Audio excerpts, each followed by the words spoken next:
Please challenge the spirit of laziness in your life. Some of you, without developing your gift, people have started commenting on it. Imagine what happens when you develop it. I hope you still like me. Please, listen to me. Nobody goes to a mango tree without mango and just starts clapping and is happy. You look at the tree, you may stay a few minutes to get shade and move.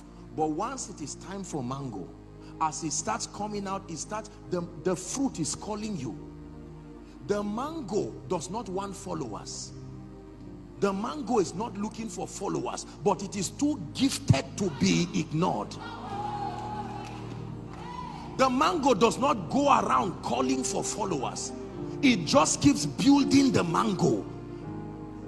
And because hunger is something you cannot resist, you may ignore it for a while, but one day when the sun scorches you and you stand and watch this mango.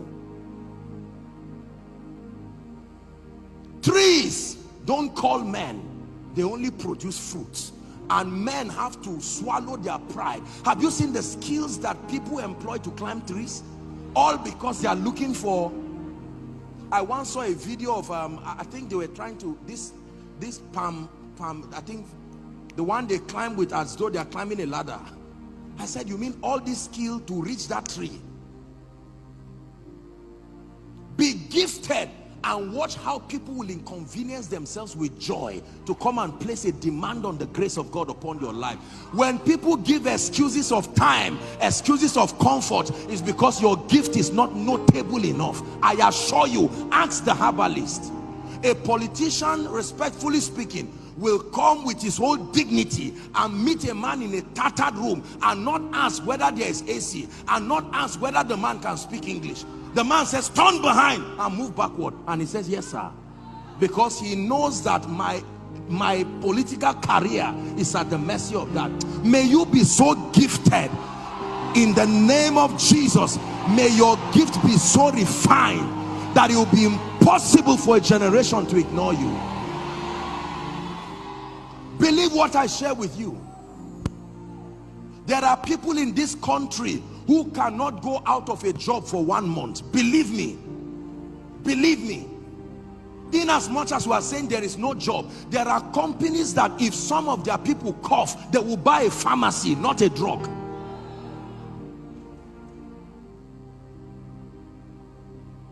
Make up your mind that you will be so gifted.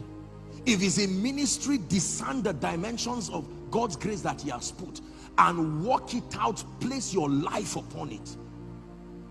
Apostle, God has called me to be a prophet. Like who?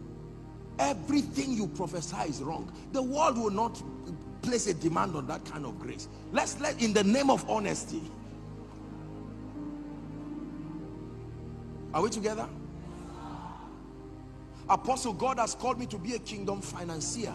Let me know what you know about finances. Can you talk to kings?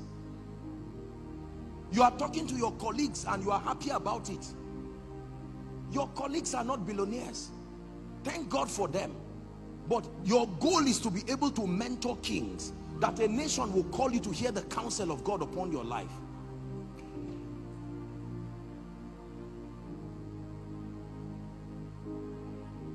Make up your mind that you will not be small.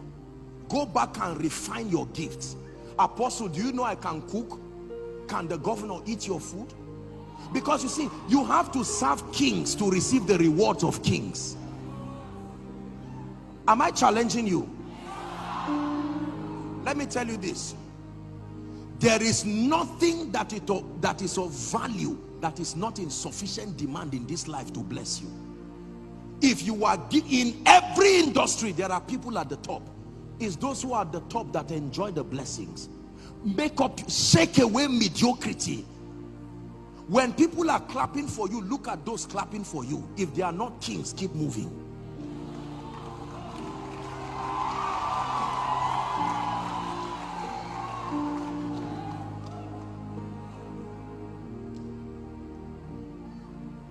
Mark 1:37.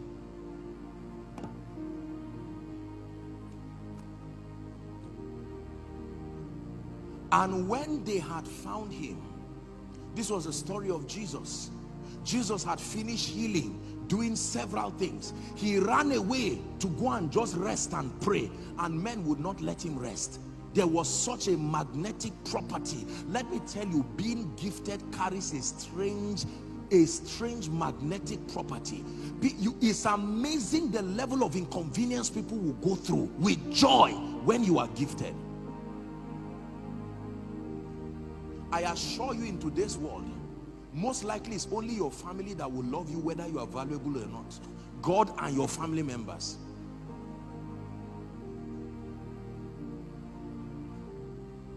They are enough to support you, but not enough to reward you. The vast majority of your reward will be in the hands of people who are in desperate need.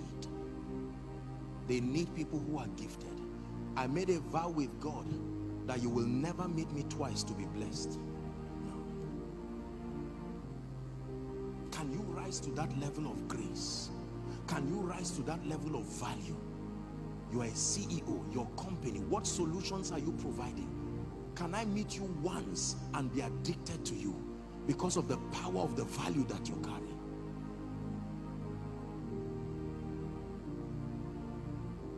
You know, people give me all kinds of gifts, and people paint me, and sometimes when I see the photo they give, I say, you mean this is me? You didn't see it? You know, of course I love what they did, but I say, oh no, come on, please.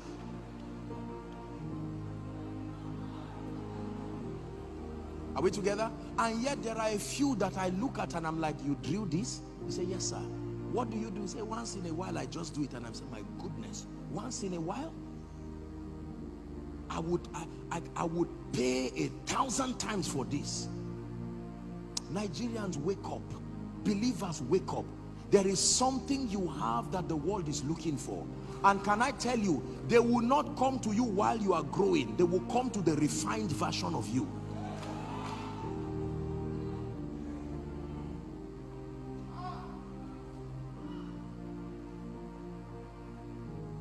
If your pastor hides today and says he's not going to preach for 5 months, he's going to have to beg God in that retreat and say, God, release me to bless people, because they will not let him rest.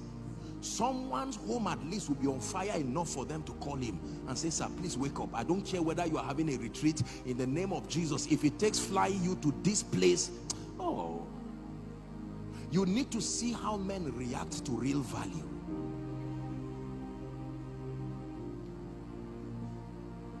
Your desire of decades can come to you in a moment when you make up your mind to be truly valuable. These are the laws of advancement. You enter your Sabbath to the degree to which you are valuable. You rise to a point where competition is no longer a possibility. You never have planes crashing with themselves in the air. There is enough space there.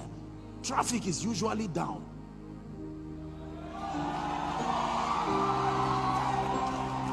Listen to me. Listen to me.